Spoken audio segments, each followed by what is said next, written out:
At Christmas, my daughter blocked the door and said, "You are not our family anymore. Go away." I saw my ex-wife laughing behind his back. I just nodded and got in the car and made one call. 5 minutes later, all the guests got up from the table and left. The gift box felt heavier in my hands than it should have. I mean, it was just a small jewelry box for my granddaughter Madison. Nothing fancy, just a little silver bracelet with her initials engraved on it. But standing there on the front porch of what used to be my home, that tiny box might as well have weighed 1,000 pounds. Christmas morning had always been my favorite time of year. Hell, I'd spent 3 weeks straight working overtime at the construction site just to afford this one perfect gift for Madison. She'd been asking for jewelry like the big girls wear every time I saw her, which wasn't nearly often enough these days. 6 years old and already wanting to grow up too fast, just like her mom did. The house looked exactly the same as when I'd lived here, except shinier. New paint job, probably cost more than I made in 2 months. The lawn was perfectly manicured, not a single leaf out of place. Everything screamed money, which was exactly what Valerie wanted everyone to see. Greg's money, to be specific. Her new husband had deep pockets and an even deeper need to show off. My heart was doing that stupid, hopeful thing it always did when I came here. You'd think after 3 years of getting the cold shoulder, I'd learned to expect the worst. But Christmas does something to a guy's brain. Makes you think maybe this time will be different. Maybe this time my daughter would remember that I'm still her dad, not just some inconvenient reminder of her mother's past. I knocked on the door, my own damn door that I'd hung myself back in '98, and waited. Through the frosted glass, I could see the warm glow of the Christmas tree lights, hear the chatter and laughter of people having a good time. Family time, the kind I used to be part of. When the door opened, my breath caught in my throat. Marissa stood there looking like a stranger wearing my daughter's face. She'd always been beautiful, got that from her mom, but now she looked polished in a way that made my chest tight. Designer dress, perfect makeup, hair done up like she was heading to some fancy charity gala instead of Christmas dinner with family. "Hey, sweetheart," I said, trying to keep my voice steady. "Merry Christmas. I brought something for Madison." The silence stretched between us like a canyon. Behind her, I could hear Valerie's voice, probably telling some story to impress the guests. The same guests who used to be our friends, back when we were still in us. Marissa's eyes, Christ, when did they get so cold? Looked me up and down like she was sizing up a stranger who'd wandered onto her property. I was wearing my best shirt, the blue one she'd gotten me for Father's Day 5 years ago. It was clean, pressed, but I guess it wasn't expensive enough for whatever image she was trying to project. "Dad?" she said, and the way she said it made my stomach drop. Not Daddy, like when she was little, not even Dad, with any warmth. Just a flat acknowledgement of a biological fact. I held up the gift box again, like maybe she'd missed it the first time. "For Madison. I know she's been wanting. You are not our family anymore. Go away." The words hit me like a punch to the gut. Not because they were unexpected. I'd been feeling the freeze out for months, but because of how easily they rolled off her tongue. Like she'd practiced them. Like she'd been waiting for the chance to finally say what she'd been thinking. I stood there for a second, probably looking like a complete idiot with my mouth hanging open. Through the crack in the door, I caught a glimpse of the living room. Our old living room. Except now it was filled with people I barely recognized. Successful people, by the look of them. The kind who drove BMWs and took vacations in Europe and never had to check their bank balance before buying groceries. And there, in the middle of it all, was Valerie, my ex-wife, holding a wine glass that probably cost more than my weekly grocery budget, laughing like she was watching the funniest damn comedy show on earth. Laughing at me. At this moment. At the fact that her daughter had just told her father he wasn't family anymore. The sound of that laugh cut through me worse than Marissa's words had. Because I knew that laugh. I'd heard it plenty during our divorce proceedings, every time her lawyer landed another blow. It was the sound of victory, of getting exactly what she wanted. I looked back at my daughter, hoping to see some flicker of the little girl who used to run to me when I got home from work, who used to beg me to read her just one more bedtime story. But that little girl was gone, replaced by this polished stranger who'd learned to value bank accounts over blood relations. "Okay," I said quietly, because what else was there to say? I wasn't going to beg. Wasn't going to make a scene on Christmas morning and give Valerie's audience even more entertainment. I'd lost everything else, but I still had my dignity. I nodded once, turned around, and walked back to my beat-up Ford pickup. Each step felt like it took forever, like walking through quicksand. I could feel eyes on me from the windows, could practically hear the whispered conversations starting up behind me. Poor guy? Marissa's father. You know, the one who couldn't make it work. So sad. I got in the truck and sat there for a minute, staring at the steering wheel. The gift box was still in my hand. Madison would never know her grandfather had wanted to give her something special for Christmas. She'd grow up thinking I didn't care enough to try. That's when I pulled out my phone and scrolled to a number I hadn't called in 2 years. Elliot Grace, Valerie's ex-brother-in-law, which made the whole thing complicated as hell. But Elliot was a good man, had always been straight with me, even after the divorce. He was also the CEO of Grace & Hall, one of the biggest consulting firms in the state. More importantly, he was sitting in that living room right now, watching this whole shit show unfold. I pressed call and waited. 2 rings, then his familiar voice. Joseph? Is everything okay? Elliot, I said, surprised by how steady my voice sounded. I need you to know what just happened. 5 minutes later, I watched through my rearview mirror as the front door of the house opened again. This time, it was Elliot walking out, his face like a thundercloud. He got in his car without looking back. Then another guest appeared. Then another. One by one, they filed out of the house like it was on fire, some looking confused, others looking disgusted. They got in their fancy cars and drove away, leaving tire tracks in the perfect snow of the perfect driveway. Not one of them had stayed for dessert. I knew because I could see Valerie through the window, standing in the middle of her empty living room with that wine glass still in her hand. But she wasn't laughing anymore. Christmas morning, and the only people left in that big house were the 3 people who'd created this mess in the first place. Valerie, Greg, and my daughter who wasn't my daughter anymore. I started the truck and drove home, the gift box still sitting on the passenger seat, waiting for a little girl who'd never get to open it. The drive home wasn't quiet like I'd planned. Hell, I couldn't even get the radio to drown out the noise in my head. Those words kept bouncing around my skull like a pinball machine gone haywire. You are not our family anymore. Go away. Every red light, every turn, every mile marker. Marissa's voice just kept echoing, getting louder instead of fading like it should have. I pulled into my driveway and sat there for a minute, staring at my little ranch house. Nothing fancy about it, but it was mine. Paid off 2 years early because I'd worked double shifts and skipped vacations and eaten more peanut butter sandwiches than any grown man should have to. The paint was starting to peel around the window frames, and the front steps had a crack I kept meaning to fix, but it was home. It was real. It wasn't some show house designed to impress people who didn't give a damn about you anyway. But sitting there, looking at my modest little life, all I could think about was how different things used to be. How Marissa used to think this place was perfect.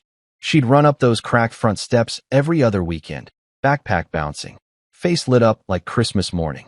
Daddy's house. She'd yell, like it was Disneyland or something. I remembered when she was maybe 7 or 8, right after the divorce, and she'd gotten into some kind of argument with a kid at school about whose dad was better. She came home that day practically bouncing off the walls, telling me how she'd bragged about me to everyone. I told Tommy that my daddy builds houses for people, and that's way cooler than his daddy who just sits at a computer all day. She'd been so proud, so sure that having a construction worker for a father was the best thing in the world. When the hell did that change? When did my daddy builds houses turn into embarrassment? When did loving your old man become something to be ashamed of? I knew when. It started about 3 years ago, when Valerie married Greg the consultant. Suddenly, Marissa started asking different questions when she came to visit. Not, can we go to the job site today, Daddy? But why don't you have a nicer car like Greg? Not, will you teach me how to use your tools? But why don't you wear suits like the other dads at school events? At first, I figured it was just kid stuff, you know? Normal curiosity about why people live differently. But then the questions got sharper, more pointed. Why don't you have a big house like Mom and Greg? Why don't you go on fancy vacations? Why do you always wear the same watch? That damn watch. A Timex I'd bought in 1988 when I got my first real construction job. Still kept perfect time, never gave me a minute's trouble. But to Marissa, it had become some kind of symbol of everything wrong with her father. I'd catch her looking at it during our visits, and I could practically see the wheels turning in her head, comparing it to Greg's fancy Rolex, finding it lacking. Valerie had been working on her, of course. I wasn't stupid. I knew what was happening. The same woman who used to love that I could fix anything with my hands, who used to brag to her friends about having a husband who built their dream house from the ground up, had decided that blue collar wasn't good enough anymore. Not when she could have white collar instead. Not when she could trade up to a guy with a corner office and a LinkedIn profile that read like a damn resume from heaven. The whispers started small. Little comments here and there about real success and providing properly and what it means to be a good father in today's world. Stuff that sounds reasonable on the surface, but cuts deep when you know what's really being said. What was really being said was that love wasn't enough. That showing up wasn't enough. That being there for every scraped knee and bad dream and school play wasn't enough if you couldn't also provide private schools and designer clothes and vacations in Europe. I'd lost my daughter in inches, just like I'd told myself in the car. Not all at once, but bit by bit, visit by visit, conversation by conversation.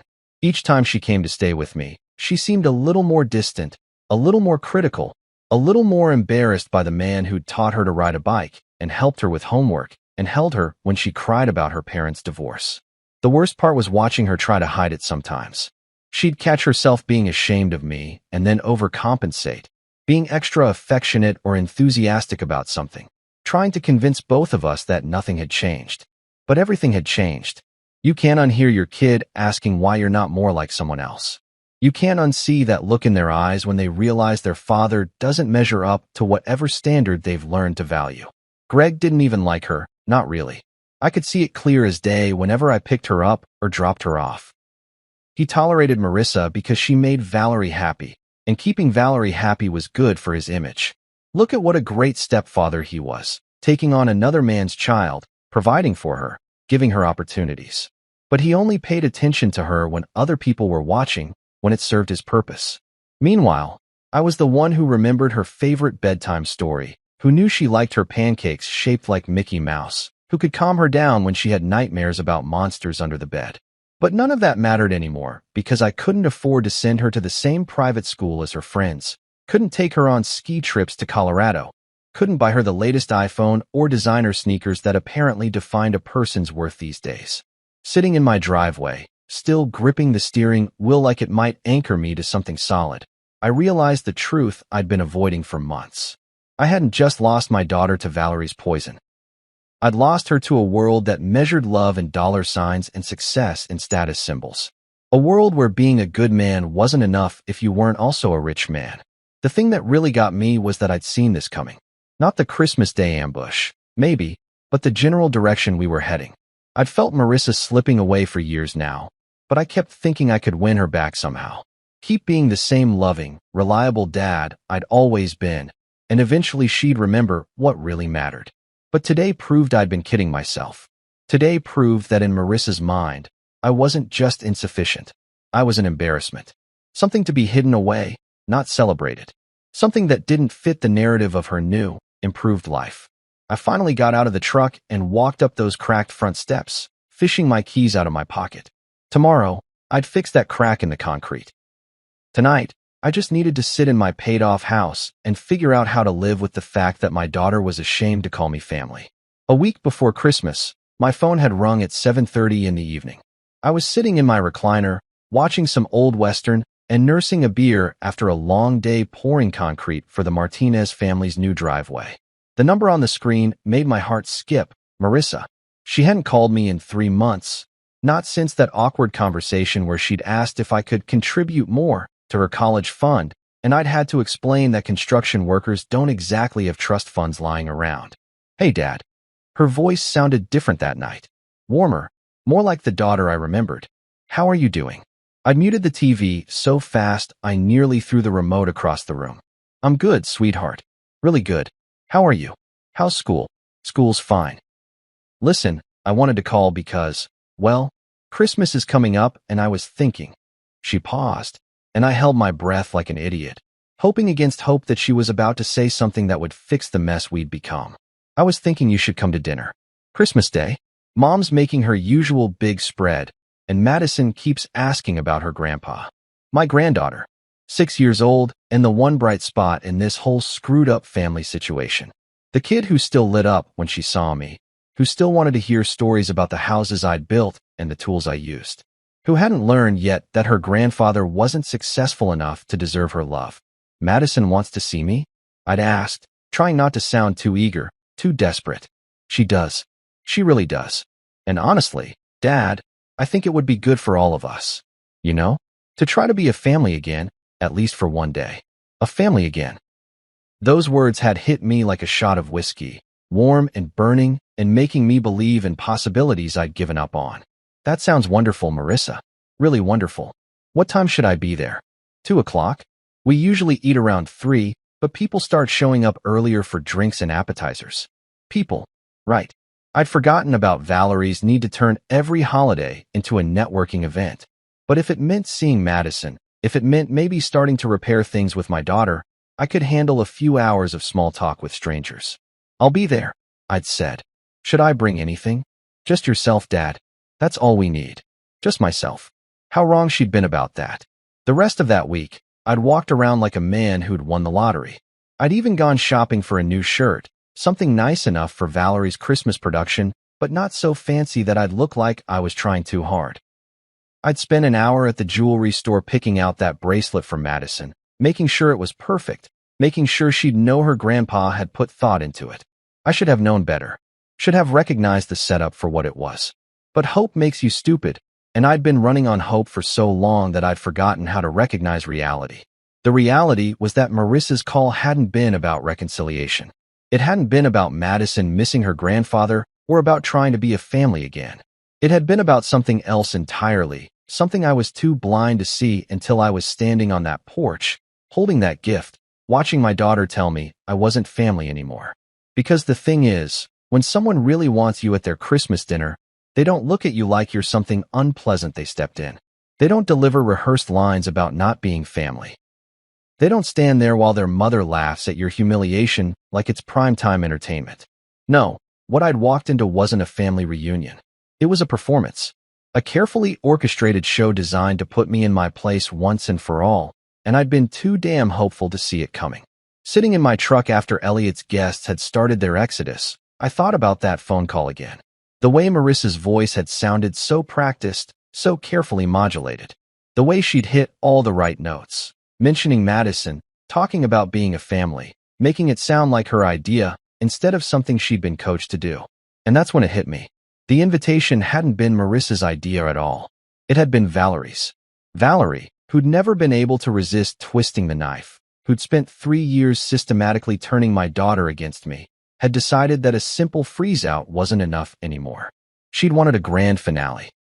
A public humiliation that would finally, definitively, put an end to any lingering connection between me and the family I'd helped create.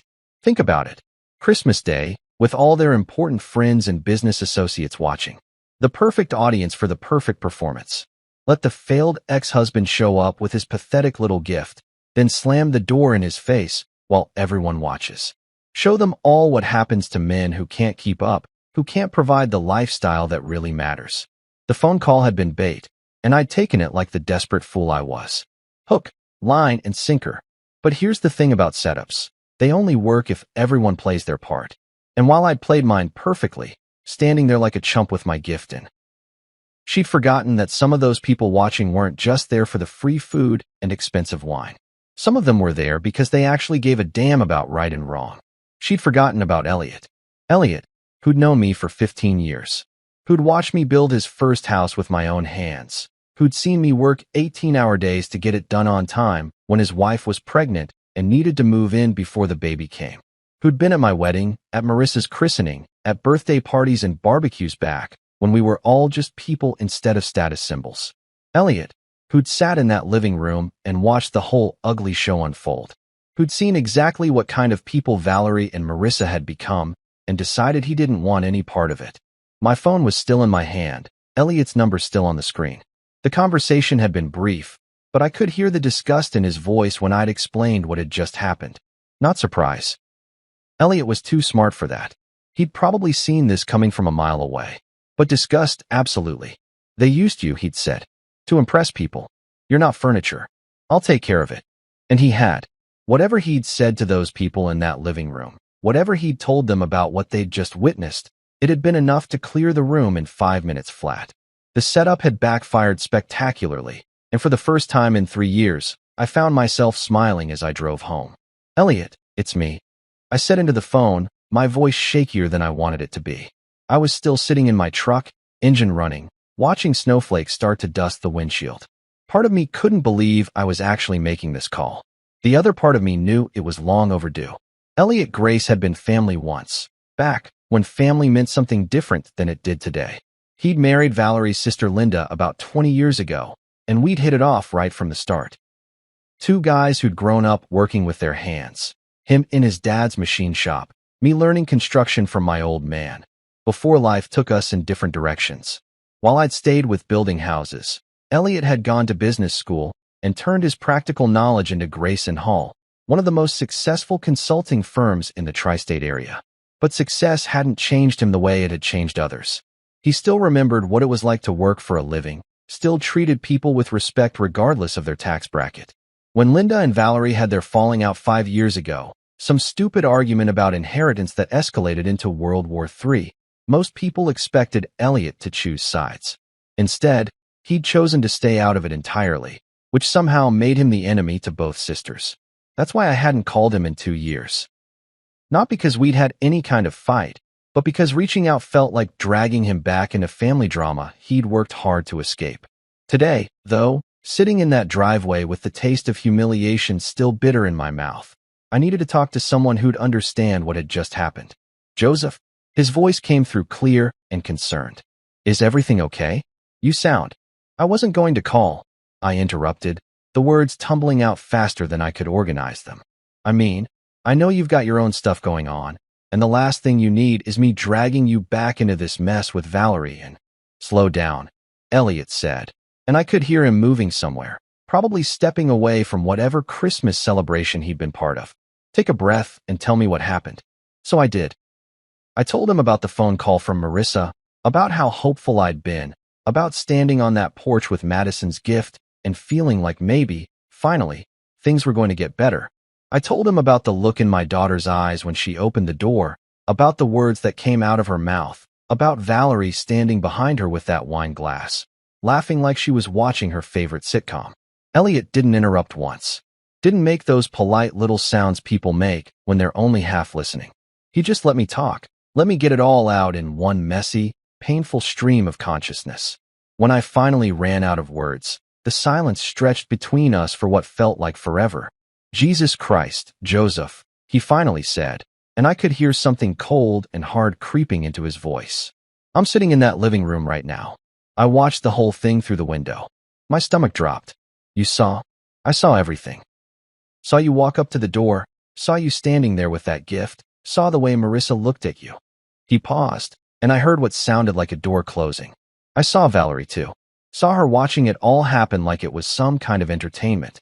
The shame hit me all over again, knowing that Elliot had witnessed my humiliation firsthand. "Look, I didn't call to make you feel like you had to. They used you," he said, cutting me off. His voice was quiet now, but there was steel underneath it.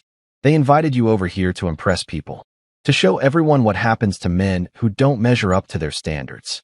You're not furniture, Joseph. You're not a prop in their little performance." "I know that," I said, though part of me wondered if I really did. I thought maybe things were changing. When Marissa called, she sounded like she actually wanted me there. She probably did, on some level, but that doesn't change what this really was. I could hear voices in the background, the sound of people having a good time, completely oblivious to the drama that had just played out on their host's front porch. "Listen to me, Joseph. What they did to you today, it's not just cruel. It's deliberate. It's calculated. And it's about to backfire in ways they never saw coming." "What do you mean?"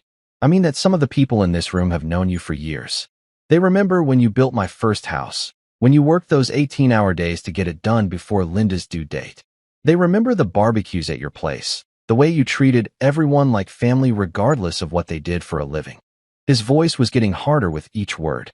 "They also remember what Valerie was like before she decided that love wasn't enough if it didn't come with a corner office." I could hear the anger building in him, and it was both gratifying and terrifying. Elliot wasn't the kind of man who got angry often, but when he did, things happened. Big things. The kind of things that changed people's lives. Elliot, I appreciate what you're saying, but nothing. These people aren't here because they love Valerie and Greg. They're here because it's good for business, because it's expected, because it's what you do at Christmas when you move in certain circles. He paused again, and I could almost feel him making some kind of decision. But you know what's also good for business? Integrity. Character. Treating people with basic human decency. What are you going to do? I'm going to give them a choice, he said simply. They can sit here and pretend they didn't just witness something disgusting, or they can stand up and walk out. They can be complicit in this bullshit, or they can show some backbone. My heart started pounding. Elliot, you don't have to. Yes, I do. Because if I don't, if I just sit here and finish my dinner and make polite conversation like nothing happened, then I'm just as bad as they are. His voice was steady now, resolved. I'll take care of it, Joseph. Trust me on this. The line went dead, and I sat there staring at my phone, not sure whether to feel grateful or terrified. Elliot Grace was about to walk back into that living room and do something that would probably burn bridges he'd spent years building. All because of what had happened to me. I looked up at the house through my windshield, at the warm lights spilling from the windows, at the cars in the driveway that cost more than most people made in a year. In a few minutes, Elliot was going to stand up in that room and force everyone to choose sides. And somehow, I didn't think they were going to choose Valerie's. 5 minutes later, I watched the first guest walk out the front door. Back home, I stood in my bathroom doorway for a long minute before I could bring myself to actually look in the mirror. Funny how you can avoid your own reflection when you don't want to face what's staring back at you. But after what had just happened, after the way my own daughter had looked at me like I was some kind of unwanted solicitor, I figured it was time for some brutal honesty. The man in the mirror looked older than I felt inside. 53 years old, and every one of those years was written on my face in lines and weathered skin. My hair had gone from brown to mostly gray over the past 5 years, thinning on top in that way that made me look like my father more and more each day. The crow's feet around my eyes had deepened from squinting in the sun on job sites, and my hands, Christ, my hands looked like they belonged to someone twice my age.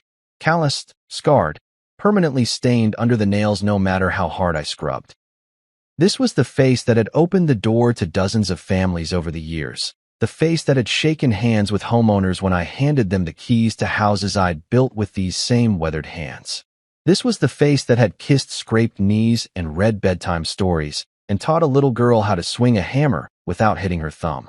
When had it become something to be ashamed of? I splashed cold water on my face, but it didn't wash away the memory of how Marissa had looked at me today, like I was damaged goods, like I was proof of everything she'd been taught to avoid becoming. But you know what? Looking at myself, really looking, I couldn't find anything worth being ashamed of. Yeah, I had wrinkles. Yeah, my clothes came from Walmart instead of some fancy department store. Yeah, I drove a 10-year-old pickup truck with paint scratches and a dent in the tailgate from when I'd backed into my own mailbox last winter. But behind all those lines on my face was a man who'd never missed a child support payment. A man who'd worked his ass off to make sure his daughter had everything she needed, even when it meant eating ramen noodles for dinner so she could have name-brand sneakers.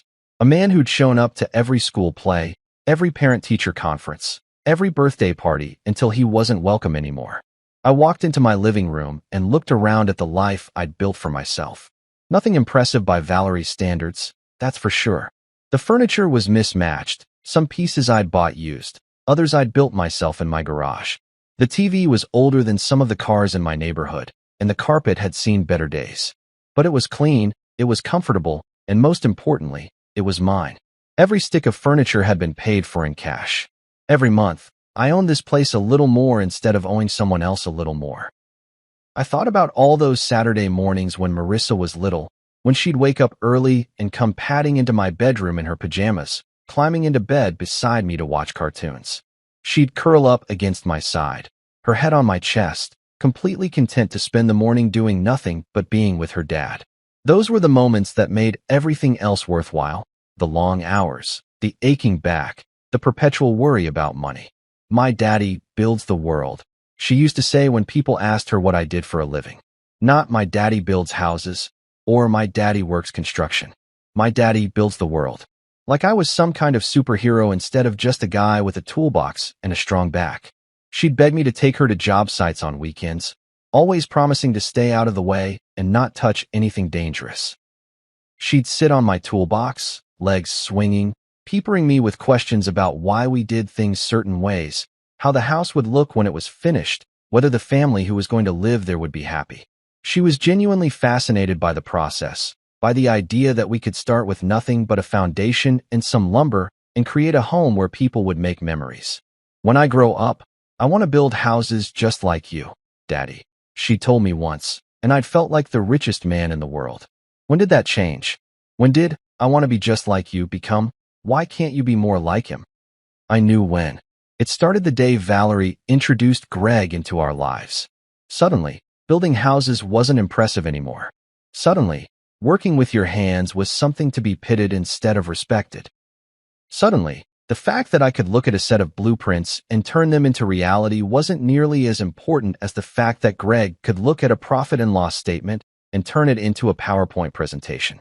The worst part was watching Marissa absorb those lessons, watching her slowly learn to be embarrassed by the man who'd taught her everything she knew about loyalty and hard work and showing up when you said you would.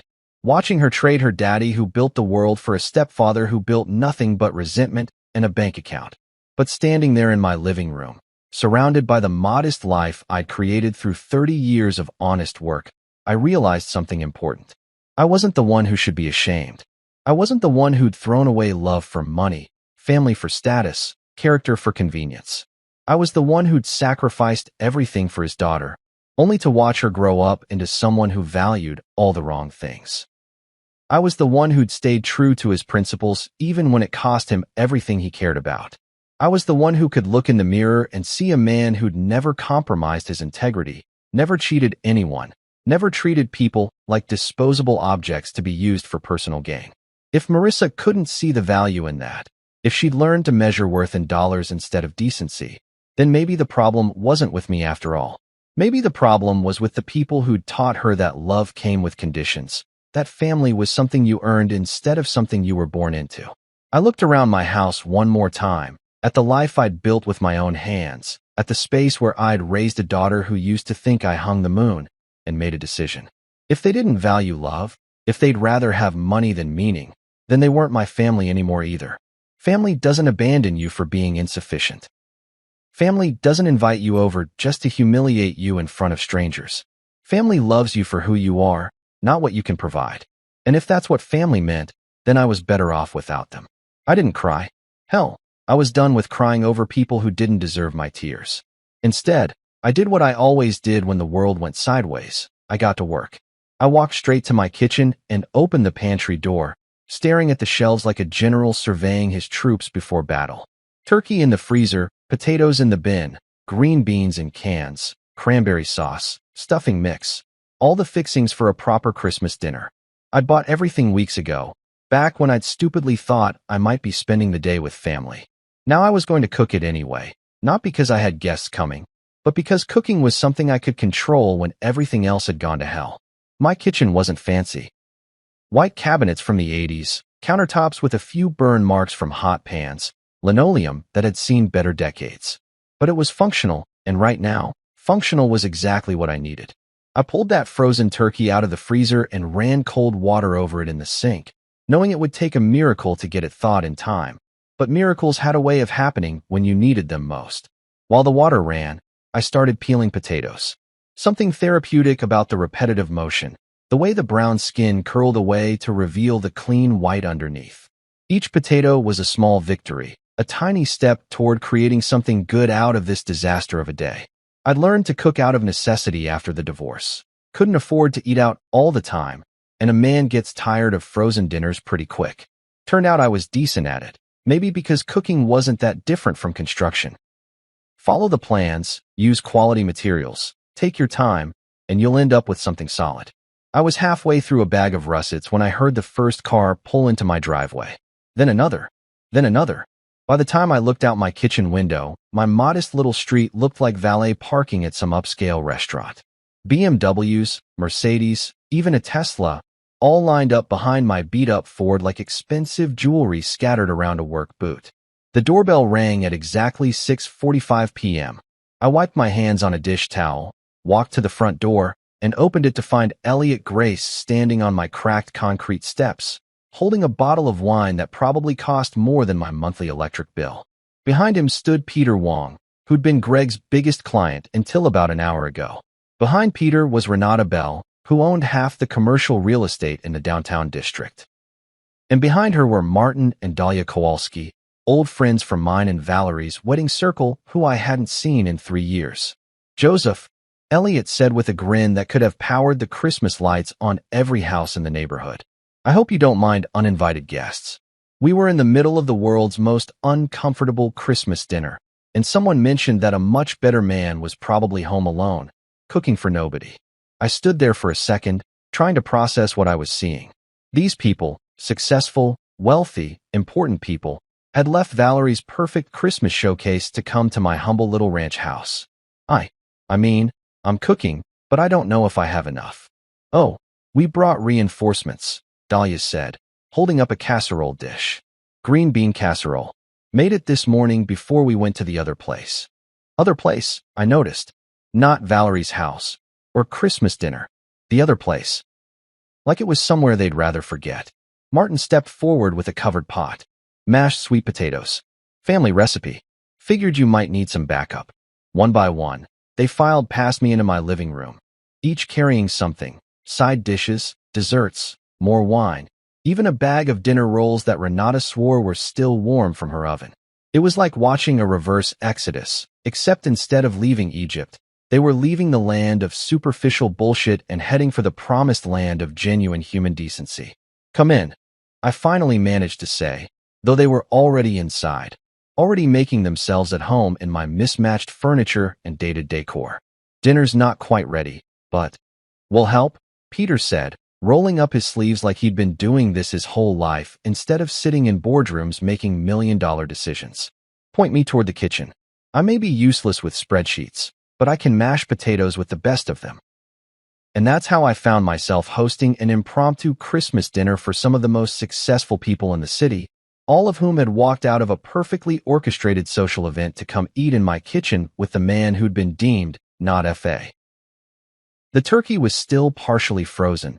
The kitchen was too small for all of us, and I was pretty sure my dishes didn't match well enough to pass any etiquette test. But as Elliot opened wine, while Dahlia commandeered my stovetop and Peter actually did start mashing potatoes, something magical started happening. These people, who spent their days in corner offices and boardrooms, who were used to five-star restaurants and catered events, were laughing and joking and working together like we'd been doing this for years.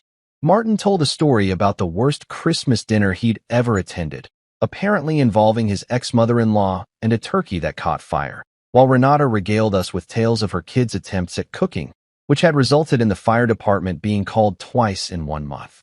By 7 o'clock, my little kitchen was filled with the smell of a real Christmas dinner and the sound of people actually enjoying themselves. Not performing enjoyment for an audience, not networking or trying to impress anyone, just genuinely having a good time with good people. "You know what?" Elliot said as he surveyed the controlled chaos of my kitchen. "This feels more like Christmas than that place ever did." I looked around at these people who'd given up their fancy Christmas dinner to come help a blue-collar nobody cook turkey in his outdated kitchen, and for the first time all day, I felt like maybe I hadn't lost everything after all. Maybe I'd just found something better. By 7:30, we'd somehow transformed my cramped little dining room into something that felt like a scene from one of those heartwarming Christmas movies. Except this wasn't Hollywood magic. This was real life. And it was happening in my house with my mismatched plates and my wobbly table that I'd been meaning to fix for 2 years. Elliot moved around my kitchen like he'd been born to pour wine, finding glasses I'd forgotten I owned, and somehow making my discount bottle opener look elegant as he worked his way through 3 different bottles. The man who ran a multi-million-dollar consulting firm was acting like my personal sommelier, and he seemed genuinely happy to do it. "This Pinot is perfect with turkey," he announced, holding up a bottle that I was pretty sure cost more than my monthly grocery budget. "Joseph, you've got excellent taste in wine." "That's actually left over from last year," I admitted. "Bought it for a date that never happened." "Her loss," Dahlia called out from where she was transferring her green bean casserole to one of my serving dishes. Any woman who stands up a man who cooks like this doesn't deserve you anyway. The funny thing was, I wasn't even cooking that well. The turkey was finally thawed, but still pretty basic. Just salt, pepper, and some herbs I'd found in the back of my spice cabinet. The mashed potatoes were from a box, for Christ's sake. But somehow, with everyone pitching in, with Renata adding her secret ingredient to the gravy and Martin carving the turkey like he'd been doing it his whole life, the whole meal felt gourmet. We squeezed around my dining table that was really meant for 4 people, maybe 6 if you didn't mind bumping elbows. Tonight, we had 7 adults crammed in there, and instead of complaining about the tight quarters, everyone seemed to think it was cozy. Peter had to pull over a folding chair from my kitchen, and Dahlia was sitting on what was technically a bar stool, but nobody cared. We were eating off plates that didn't match, drinking wine from glasses I'd collected over the years from various restaurants and events, and using silverware that came free with my checking account 15 years ago. And you know what? It was perfect. I have to say, Renata said as she tried my surprisingly decent stuffing, this is the most relaxed I've felt at a Christmas dinner in years. Usually I'm worried about saying the wrong thing or using the wrong fork or accidentally insulting someone's political views. That's because this is real, Martin said, raising his wine glass. No pretense, no performance, just good people sharing a meal. Peter nodded enthusiastically. You know what struck me about today? The contrast. A few hours ago, I was sitting in a house that looked like a magazine spread, eating food that was perfectly prepared and presented, surrounded by people who were all trying to impress each other. And I was miserable. Now look at us, Elliot added, gesturing around my humble dining room. We're eating in a kitchen that hasn't been updated since the Clinton administration. Half of us are sitting on improvised chairs, and this is the best Christmas dinner I've had in a decade. That's when Dahlia stood up, her wine glass in hand, and I could tell she was about to say something important. I want to make a toast, she announced, and the whole table went quiet. To people who know the value of family, not the value of showing off. Everyone raised their glasses, and I felt something tight in my chest start to loosen. These people, successful, wealthy, important people who could have been anywhere in the world tonight, had chosen to be here with me. Not because I could do something for them, not because it was good for business or their social standing, but because they respected character over cash flow. You know what this reminds me of? Peter said after we'd all taken a sip. My grandmother's house when I was a kid. She lived in this tiny apartment above her grocery store, couldn't afford much, but every Sunday the whole extended family would squeeze into her living room for dinner. Best meals of my childhood, hands down. Mine too, Renata agreed. My mom used to say that food tastes better when it's made with love instead of obligation. And that's exactly what this was, love. Not romantic love, but something deeper and more rare. The love of people who recognize integrity when they see it, who choose to align themselves with decency instead of dollar signs. These weren't my biological family, but they were proving to be better family than the people who actually shared my DNA. Elliot refilled everyone's glasses and looked around the table with something like wonder in his eyes. Joseph, I have to tell you something. When I walked out of that house today, I wasn't sure what I was going to find when I came here. I thought maybe you'd be bitter, angry, looking for revenge or sympathy. What did you find instead? I asked. I found a man who built something real, he said simply. Not just houses, but relationships. Character. The kind of foundation that lasts. He raised his glass again. For once, I'm sitting at a table where nobody's trying to be anything other than who they actually are. Do you have any idea how rare that is? I looked around at these faces, people from wildly different backgrounds and tax brackets, united by the simple belief that how you treat people matters more than what you can afford to buy them. United by the understanding that respect can't be purchased, that dignity isn't for sale, that real family has nothing to do with blood and everything to do with choice. To chosen family, I said, raising my own glass. To respect, and to not letting anyone tell you you're not enough. The chorus of agreement that went up around my little table was better than any applause I'd ever heard. We were just finishing dessert, Renata's homemade apple pie that put every bakery in town to shame, when the front door exploded open like someone had kicked it in. Not knocked, not rang the bell, just slammed it open so hard it bounced off the wall and rattled the pictures hanging in my hallway. You stole our guests. The voice was shrill, desperate, and unmistakably my daughter's. Marissa burst into my dining room like a tornado in designer clothing, her perfect Christmas outfit now wrinkled and disheveled, her carefully applied makeup streaked with mascara tracks that told the story of the last few hours better than any words could. Behind her, moving more slowly but looking equally shaken, came Valerie, still clutching that wine glass like it was a life preserver in a hurricane. The contrast was jarring as hell. One second we'd been laughing over coffee and pie, sharing stories and feeling like we'd discovered some secret about what Christmas was supposed to be. The next second, my dining room was invaded by two women who looked like they'd just survived the social equivalent of a nuclear bomb. "You stole our guests," Marissa repeated, her voice cracking on the last word. "You humiliated us. How could you do this to us?" The whole table went silent. Not the comfortable, warm silence we'd been sharing all evening, but the kind of silence that happens when someone walks into a room and immediately makes everyone uncomfortable. I watched as Peter carefully set down his coffee cup, as Dahlia stopped mid-sentence in whatever story she'd been telling, as Elliot's expression went from relaxed to granite hard in about 2 seconds flat. "No," I said, my voice calmer than I felt. I didn't stand up, didn't raise my voice, didn't give them the dramatic confrontation they were clearly expecting. "You did that. I just didn't stop you." Valerie finally found her voice, though it was shakier than I'd ever heard it. "This is insane, Joseph. These people have obligations, commitments. They can't just walk out on." "On what?" Elliot interrupted, and the temperature in the room dropped about 10 degrees. "On watching you humiliate a decent man for sport? On being accessories to your little power play?" Marissa looked around the table for the first time, really looked at the faces of the people she'd probably considered friends a few hours ago. What she saw there wasn't anger exactly, but something worse, disappointment. The kind of look you give someone when they've shown you who they really are, and it's not pretty. "This is all a misunderstanding," she said, but her voice lacked conviction. "Dad, you know I didn't mean." "You meant every word," I said, and the certainty in my own voice surprised me. "You've been building up to this for 3 years. Today you finally got the courage to say what you've been thinking all along." That's not true. But even as she said it, she was looking around the room like she was seeing it for the first time. Seeing my mismatched plates, my outdated furniture, my modest little life. Seeing the successful, wealthy people who'd chosen to spend their Christmas evening here instead of in her mother's showcase house. "Marissa," Peter said quietly, and there was something like pity in his voice. "Do you know what your father did for my family when we moved to town 15 years ago?" She shook her head, looking confused. "He built our house. But that's not the important part.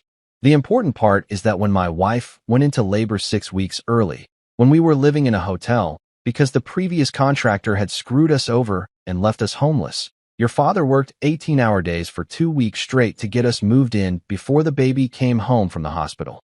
Marissa's face was getting paler by the minute. "He didn't charge us extra for the rush job," Peter continued. "Didn't make us pay overtime. Just did what needed to be done because it was the right thing to do. That's the man you told wasn't family anymore." Valerie tried to regain control of the situation. "Look, everyone's emotions are running high. It's Christmas, we've all been drinking. We left because we saw the truth," Elliot said, standing up from the table. His voice was quiet, but it carried the kind of authority that came from running boardrooms and making decisions that affected hundreds of people. "He's the real family here. He's the one who understands what that word actually means." "This is ridiculous," Valerie snapped, but there was hysteria creeping into her voice. "You're all acting like we committed some kind of crime. So we had a disagreement with Joseph. Families fight. It doesn't mean." "Families fight," Martin agreed, also standing now. "But families don't set traps. Families don't invite someone over just to humiliate them in front of an audience. Families don't laugh while they break someone's heart." I watched Marissa's face as the weight of what she'd participated in finally started to sink in. She'd been so focused on impressing these people, on showing them that she'd moved beyond her embarrassing blue-collar father, that she'd never stopped to consider how they might react to watching her cruelty in action. I thought you would understand," she said weakly, looking around the table at faces that had gone from warm to cold in the span of 10 minutes. "I thought you knew that, Dad, that he wasn't." "Wasn't what?" Renata asked, and there was steel in her voice. "Wasn't successful enough? Wasn't rich enough? wasn't important enough to deserve basic human decency. The silence that followed was deafening. Marissa opened her mouth, closed it, opened it again like a fish gasping for air. Because what could she say? That yes, that's exactly what she'd thought? That she'd genuinely believe these people would applaud her for rejecting her father because he didn't meet their supposed standards? You don't understand. Valerie tried one more time. Joseph never. He could never provide the way Greg does. He could never give Marissa the opportunity she deserves. Like what? Dahlia asked, and her voice was deadly quiet. Like the opportunity to treat people like garbage? Like the opportunity to value money over love? Like the opportunity to become the kind of person who sets traps for their own family? That's when it hit me, watching these two women standing in my dining room, looking around at the wreckage of their social standing like survivors of a natural disaster. They'd built their entire world on a foundation of superficial values, and they'd just discovered that the people they'd been trying to impress had completely different priorities than they'd assumed. They'd thought they were playing to an audience that valued wealth over character, status over integrity, appearance over substance.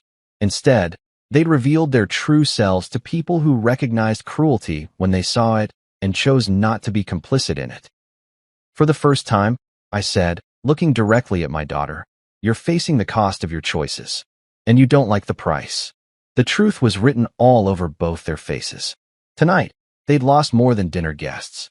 They'd lost their social standing, their business connections, their carefully constructed image of being the kind of people worth knowing. They'd lost everything they'd valued more than me, and they were finally beginning to understand the difference between those two things. Elliot didn't waste time with small talk or dramatic build-ups. He looked directly at Valerie and delivered his verdict like a judge handing down a sentence. Greg is out of our contracts, effective immediately, he said, his voice flat and businesslike. All of them. The Morrison account, the downtown development project, everything. Valerie's wine glass slipped from her fingers, shattering on my hardwood floor in a spray of red wine and broken crystal. You can't do that. He has signed agreements, legal obligations, which include morality clauses, Peter added smoothly. Clauses that allow us to terminate relationships with vendors who don't represent our company values. And Valerie, Elliot continued, ignoring her shock, your seat on the hospital charity board is being reassessed. We'll be voting on it next week. That's when Marissa finally broke. The perfect facade she'd been maintaining for years cracked like an eggshell, and what came out wasn't the polished woman she'd tried to become, but the scared little girl who'd just realized she'd bet everything on the wrong horse. Dad, please, she said. And for the first time in 3 years, she sounded like my daughter again instead of a stranger wearing her face. I thought. I didn't mean to hurt you. Not really. I looked at her, really looked at her, and saw someone who'd been so busy trying to climb the social ladder that she'd forgotten to check if it was leaning against the right wall. Someone who'd traded her father's love for her stepfather's money and was just now realizing what a shit deal she'd made. You meant every word, I repeated, because the truth needed to be said, even if it hurt. And now, for the first time, you're facing the cost. The consequences weren't just professional. I could see it in their faces, the realization that they'd lost more than contracts and board positions. They'd lost their reputation, their social standing, their carefully constructed image of being the kind of people worth knowing. They left quietly after that, not with angry threats or dramatic ultimatums, but with the shuffling steps of people who'd just learned that actions have consequences and some prices are too high to pay. Just the sound of footsteps fading into the night. After they left, we all sat in the quiet for a minute, processing what had just happened. The wine glass was still in pieces on my floor, the red stains spreading across the hardwood like spilled blood. But somehow, instead of feeling like damage, it felt like cleansing. Peter was the first to break the silence. He stood up from the table, looked around at all of us, and shook his head with something that might have been wonder. Joseph, he said, you reminded us what matters tonight. Not just by how you handled that situation, but by who you are. By the kind of man who builds houses and raises daughters and treats people with dignity even when they don't deserve it. I felt something warm spread through my chest, something I hadn't felt in years. Not pride exactly, but recognition. These people saw me, really saw me, for who I was instead of what I lacked. You know what this is? Elliot asked, gesturing around my humble dining room with its mismatched chairs and decades-old furniture. This is what Christmas used to be about before we all got so caught up in impressing each other. Dahlia nodded, reaching over to squeeze my hand. People from all walks of life, united by warmth instead of wealth, united by character instead of cash. I looked around the table at these faces, people who'd chosen to be here not because they had to, not because it was good for business or their social standing, but because they recognized something real when they saw it. To chosen family, I said, raising my coffee cup since we'd finished the wine. To respect, and to not letting anyone tell you you're not enough. The chorus of agreement that went up around my table was better than any applause. Outside, the snow was falling gently, covering the ugly footprints that led away from my door, erasing the evidence of the confrontation that had just ended. Inside, it was warm, real, safe. It was Christmas again,